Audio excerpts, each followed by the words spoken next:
So this is a review on how to do interpolation and extrapolation. So two different terms. They just have the beginning word is different, but it's going to be the same process for both. You'll notice our bullet points are very similar. We use a trend line on the graph, we use an established pattern in data. So the key idea is you're taking information we know and which we have a pattern for and predicting something we don't know.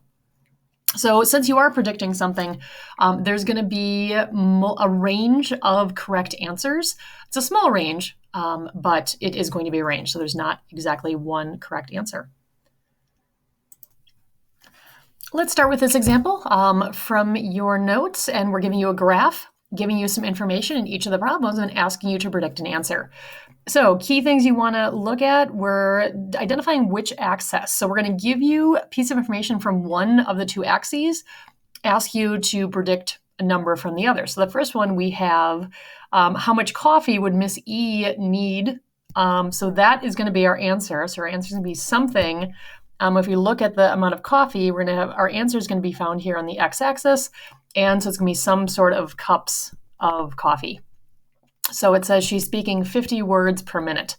So words per minute are right here. So I'm going to find 50 on that axis.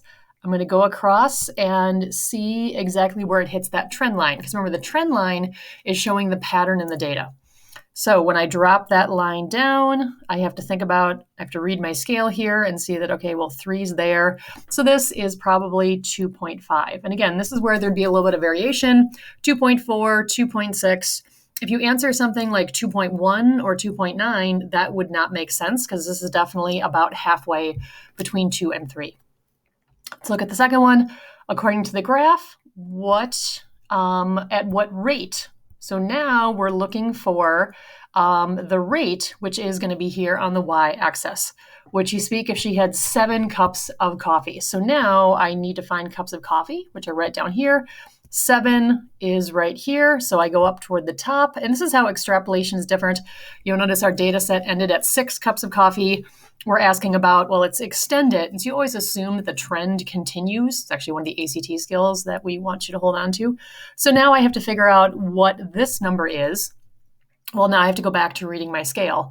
So I've got 100, and then I've got 150, and then I look at how many lines I have here, and it looks like it's going up by 10. So I've got 110 here, 120, 130, and 140. So 140, and again, I can't just write the number.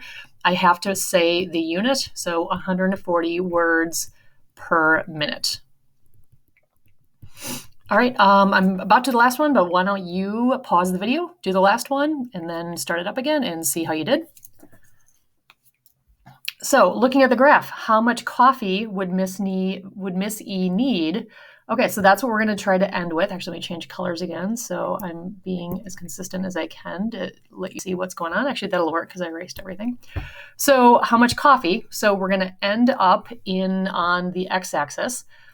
And then she's speaking 90 words per minute. So that's telling me where I start. So I've got words per minute here. I had to find 90. Earlier, we established that it's each tick mark is worth 10. So 90 goes over here onto the trend line.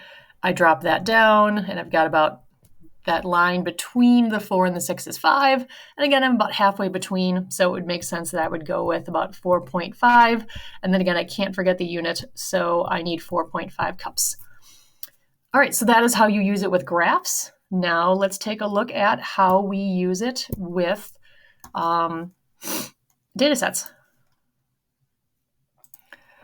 All right, so with data sets, we're going to only give you data sets that we think that you should be able to interpolate and extrapolate between. They're going to be consistent data sets. So what would the position be? So I'm going to try to end in this column because that's position. Would be at 3.5 seconds. So I want to find 3.5, and it's between the 3 and the 4, halfway between. So I'm assuming that I need the number that's halfway between 30 and 40, which in this case would be 35 meters. Again, I need to make sure I have that unit on the end because 35, I don't know if you're reading it right, 35 seconds, 35 donuts, I don't know.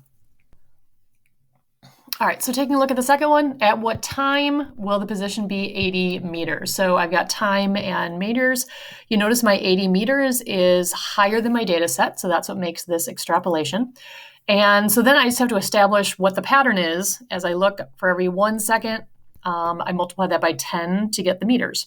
So, and that pattern stays consistent, which means that in order to get 80, I would have to have 8. So my answer is going to be 8 seconds. Again, make sure you have the unit. All right, and that is your review on interpolating and extrapolating.